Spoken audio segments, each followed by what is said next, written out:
Yoga has proven that it has benefits for strength, for stress busting, for flexibility, and also for circulation. And we're going to learn a posture today that addresses all of those things. With me today is Sheila Miller, and she's from the Sound of Body Yoga Studio in Toronto. Sheila, what is that magic pose? Today we'll do downward dog, very famous pose. We'll start with a gentler version called the puppy dog. This one is a great warm-up for downward dog, also nice for people with sensitive wrists or shoulders. In fact, you could even do a one-armed version if that's enough. So if you have a quite sensitive shoulder, you can still stretch the other side gently and with attention. So we'll start with the hands spread, shoulder width apart on your mat. Now there's a temptation here to roll out. We want to keep the hands nice and flat, press on the index fingers. For the puppy dog, our gentler version, we're going to walk the knees back, ease the chest down until you find a stretch.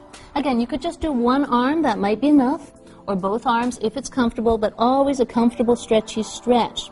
Watch you don't overarch in the back, so scoop your tailbones under enough that your lower back is neutral.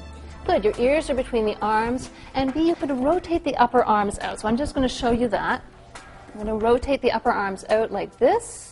Soften the elbows so you're not locking, and this is for the very flexible people who hyperextend the joints. We don't want to hyperextend, we want to have them just a little bent if you have that tendency. Now, flat hands, spread the fingers, ease your chest down. If you're not getting enough stretch, walk the knees back. So your choice. If you're getting too much stretch, raise the shoulders. I'm getting stretched. Okay, so let's move on to downward dog. Downward dog, you're going to tuck your toes and lift your knees. You might want to come forward a little bit.